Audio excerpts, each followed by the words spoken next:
नमस्कार, मैं डॉक्टर आशाराम भार्गव। आज हम सेनापति के पदों की व्याख्या करेंगे। इस भाग 9 में हम पद संख्या 26 से 28 की व्याख्या करेंगे। पद संख्या 26, रामायण वर्णन। सुर तरुसार की संवारी है, विरंच पची कंचन खचित चिंतामणि के जराई की। रानी कमला को पिए आगम कहन, हारी सुर सरि सखी सुख देनी प्रभु पाई की। वेद में बखाने तीन लोकन की ठकुरानी, सब जग जानी सेनापति के सहाय की। देव दुख दंडन भरत सिर मंडन, वे बंदो अग खंडन खड़ाऊ रघुराई की। सेनापति ने श्री राम के चरित्र से संबंधित, उनके जीवन से संबंधित कुछ पदों की रचना की है। इस पद में उन्होंने राम की खड़ाऊ का वर्णन किया है। वे कहते हैं, देव दुख दंडन, देवों के दुखों को मिटाने वाली। भरत सिर मंडन, भरत के सिर पर शोभा पाने वाली। वे बंदो अघ खंडन, मैं वंदो अर्थात वंदना करता हूँ, अघ खंडन अर्थात पाप को मिटाने वाली। खड़ाऊ रघुराई की, श्री राम की उन खड़ाऊओं का मैं वंदना करता हूँ। कहते हैं, सुर तरुसार की संवारी है विरंची पची। उन खड़ाओं की निर्मिति के बारे में सेनापति कहते हैं कि वो खड़ाऊ कैसे बनी है। कि सुर तरु अर्थात कल्प वृक्ष, कल्प वृक्ष के सार की, कल्प वृक्ष के सार तत्व से संवारी है विरंची पची। विरंची अर्थात ब्रह्मा ने, पची अर्थात सोच करके, संवार कर संवारी है। श्री राम की खड़ाऊ कल्प वृक्ष के सार से निर्मित है, जिसे विधाता ने सोच करके संवारा है। साथ ही कंचन खचित, कंचन अर्थात सोने से, खचित अर्थात निर्मित है। चिंतामणि के जड़ाई की, चिंतामणि जो मणि है उसकी जड़ाई की, वो जड़ी हुई है। चिंतामणि इसमें जड़ी हुई है।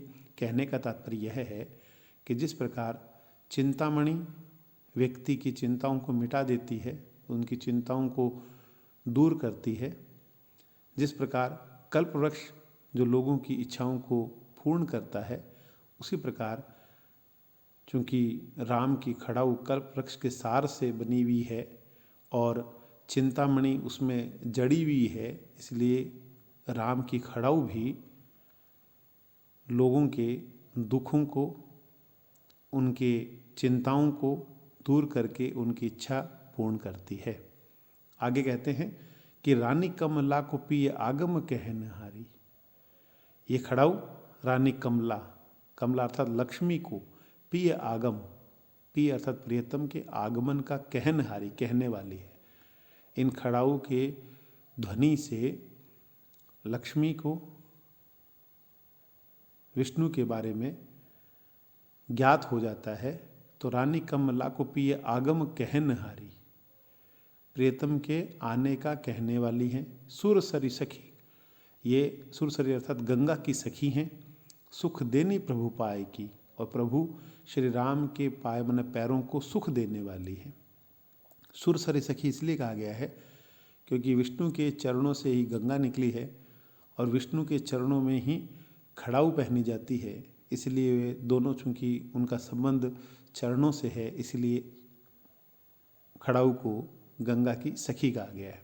उद्गम एक ही जगह से है, एक ही जगह वास है। इसलिए वेद में बखानी, वेदों में खड़ाऊ का बखान किया गया, व्याख्यान किया गया है।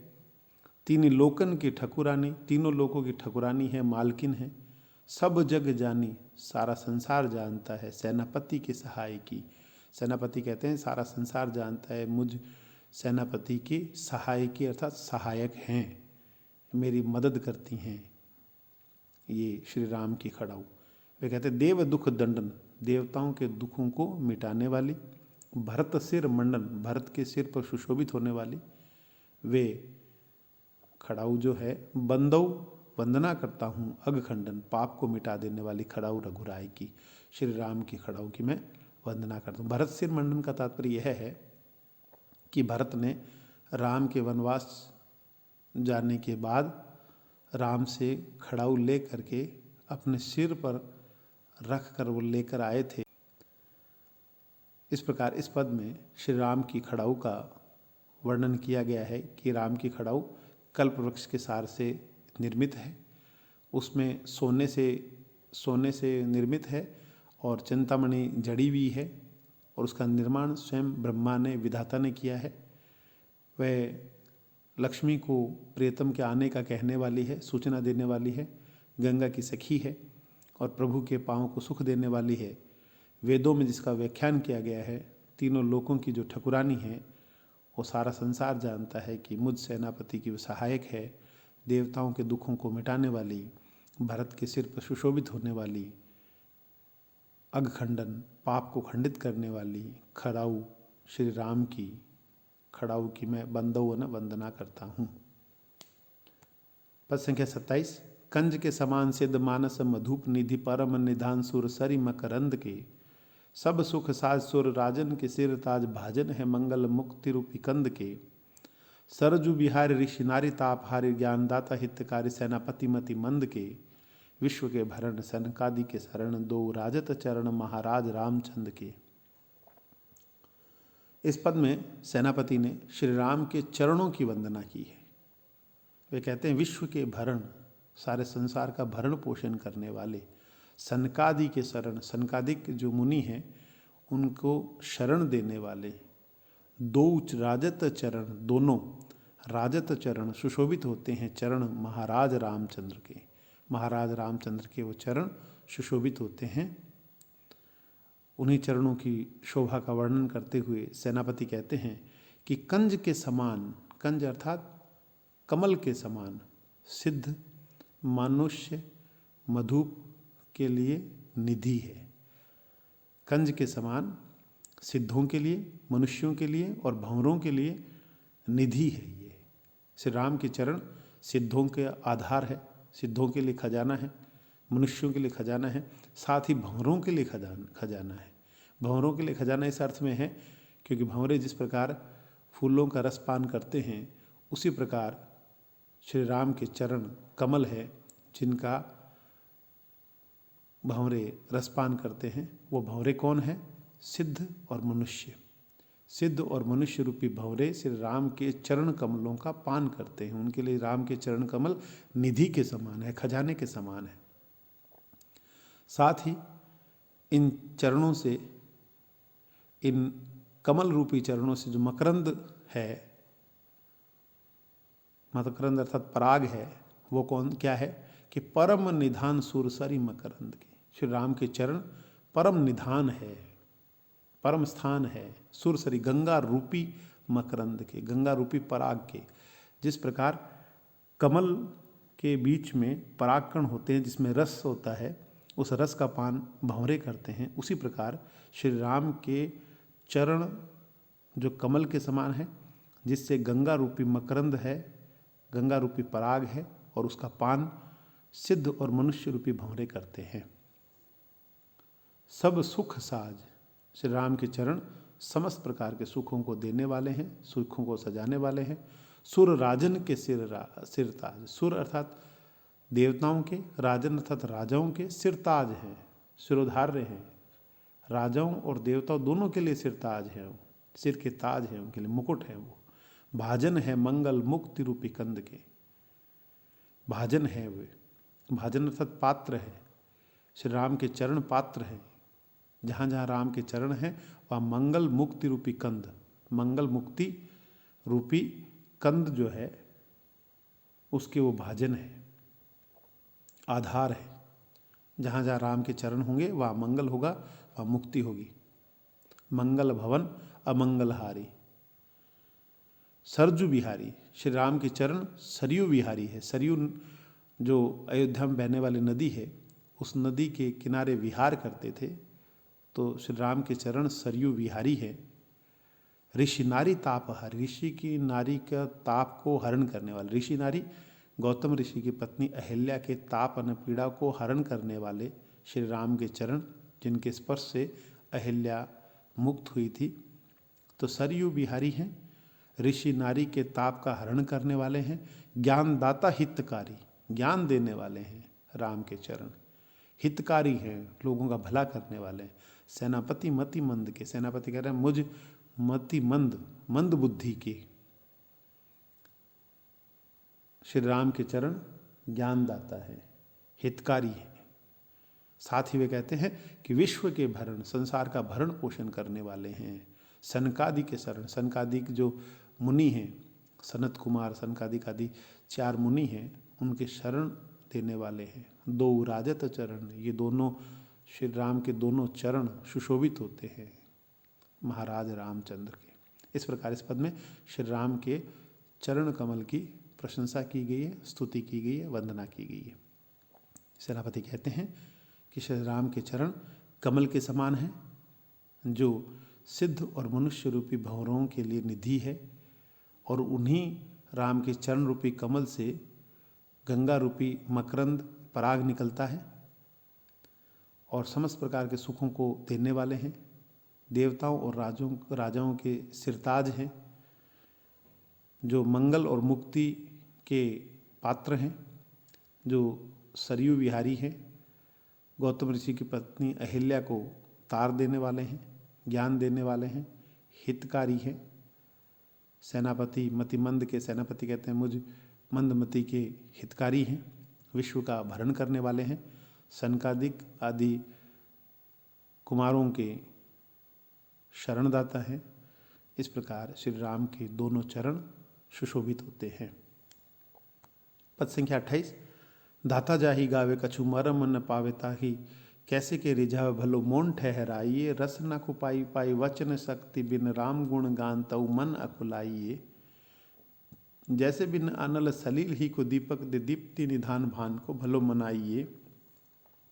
ऐसे थोड़ी उक्ति जुगति करी सेनापति, राजा राम तीन लोक तिलक रिझाइए। इस पद में राम स्तुति की गई है। सेनापति ने राम की स्तुति करते हुए ये कहा है कि मैं श्री राम के गुणों का बखान पूर्ण रूप से नहीं कर सकता। श्री राम के गुणों का बखान करना उसी प्रकार है जैसे सूर्य के सामने पानी का दीपक जलाना, अर्थात सूरज को दिया दिखाने की जैसे राम के गुणों का गान करना, गुणों की पूरी तरह बखान करना असंभव है। इसलिए कहते हैं कि मैं थोड़ी सी उक्ति करके, थोड़ा सा उपाय करके, थोड़ी सी युक्ति करके राम को रिझाने की चेष्टा करता हूँ। वे कहते हैं धाता जाहि गावे, श्री राम को तो विधाता भी गाते हैं। धाता अर्थात विधाता, जाहि जिन्हें गाते हैं, विधाता भी जिनकी स्तुति करते हैं, जिनके गुणों का गान करते हैं, फिर भी कछु मर्म न पावे, फिर भी कोई मर्म नहीं पाते। राम नाम का सार प्राप्त नहीं होता उन्हें, वो ज्ञान नहीं प्राप्त कर सकते पूरी तरह। ताही कैसे के रिझावे, उनको कैसे करके रिझाऊं, भलो मौन ठहराइए। इसलिए भला इस बात में है कि मौन ठहराइए, मौन धारण करना ही, चुप रहना ही भला है। सेनापति कहते हैं मैं श्री राम के संदर्भ में उनके मर्म को नहीं जान पाऊंगा, क्योंकि विधाता जिनको गाते रहते हैं फिर भी उनका मर्म प्राप्त नहीं कर पाते, तो कैसे करके मैं श्री राम को रिझा सकता हूँ, मेरी वाणी से कैसे राम रिझेंगे। तो भला इस बात में है कि मौन ठहराइए, चुप रह जाऊं, मौन हो जाऊं। रसना को पाई, मैंने जीव को पाया, रसना अर्थात जीव, वाणी को पाया, रसना अर्थात जीव को पाया, पाई वचन शक्ति, और साथ में वचन शक्ति पाई, बोलने की शक्ति प्राप्त की। बिन राम गुण गान, लेकिन बिना राम के गुणों का गान किए, तऊ मन अकुलाइए। तऊ मन तो, मेरा मन अकुलाता है, व्याकुल होता है, बेचैन होता है कि भगवान ने जीव दी, वचन शक्ति दी, लेकिन फिर भी अगर मैं राम के गुणों का गान न करूं तो मेरा मन व्याकुल होता है, बेचैन होता है। वे आगे कहते हैं कि जैसे बिन अनल, जैसे बिना अनल, बिना आग के, सलील ही को दीपक के, सलील अर्थात पानी का दीपक दे करके, दीप्ति निधान, जो प्रकाश का निधान है, भान, सूर्य को भलो मनाइए, सूर्य को कोई मनाए। श्री राम के गुणों का गान करना, मुझ जैसे व्यक्ति द्वारा राम के गुणों का गान करना उसी प्रकार है जैसे पानी का दीपक दिखाना, और पानी का दीपक सूर्य को दिखाना। श्री राम का चरित्र, श्री राम का यश सूर्य के समान है, और हमारी वाणी पानी के दीपक के समान है, जो किसी भी रूप से उनके चरित्र को, उनके यश को बखान नहीं कर सकती। तो वे कहते हैं ऐसे, इस प्रकार थोड़ी उक्ति, थोड़ा सा कह करके, उक्ति करके, जुगति करी, थोड़ी सी युक्ति करके, थोड़ा सा उपाय करके, मैं सेनापति राजा राम को तीन लोक तिलक रिझाई। जो राजा राम हैं, तीनों लोकों के तिलक हैं, उनको मैं रिझाता हूँ, रिझाना चाहता हूँ। इस प्रकार इस पद में श्री राम के चरित्र, उनके यश का वर्णन किया है। और वह कहते हैं कि विधाता जिनको गाते हैं लेकिन मर्म नहीं प्राप्त कर सकते, मैं कैसे करके उनको रिझाऊं। भला इस बात में है कि मैं चुप हो जाऊं, लेकिन मैंने जीभ पाई है, वचन शक्ति पाई है। बिना राम गुणों को गाए मेरा मन बेचैन हो जाता है। मैं गा नहीं सकता, मैं राम के गुणों का पूरी तरह बखान नहीं कर सकता, तो कभी सोचता हूँ कि मौन रह जाऊँ, लेकिन फिर सोचता हूँ कि मैंने वचन शक्ति पाई है, बिना राम के गुणों का गान किए मेरा मन व्याकुल हो जाएगा।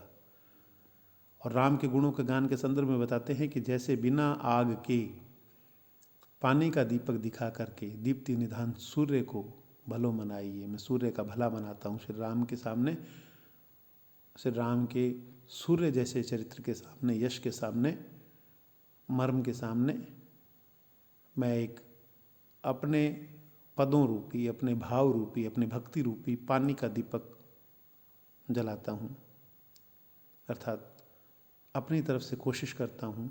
इस प्रकार थोड़ी उक्ति करके, थोड़ी जुक्ति करके मैं राजा राम को, जो तीनों लोगों के तिलक है, उनको रिझाता हूँ। इस प्रकार इस पद में भी श्री राम की भक्ति का चित्रण किया गया है, श्री राम के महानता और उनके यश का चित्रण किया गया है। धन्यवाद।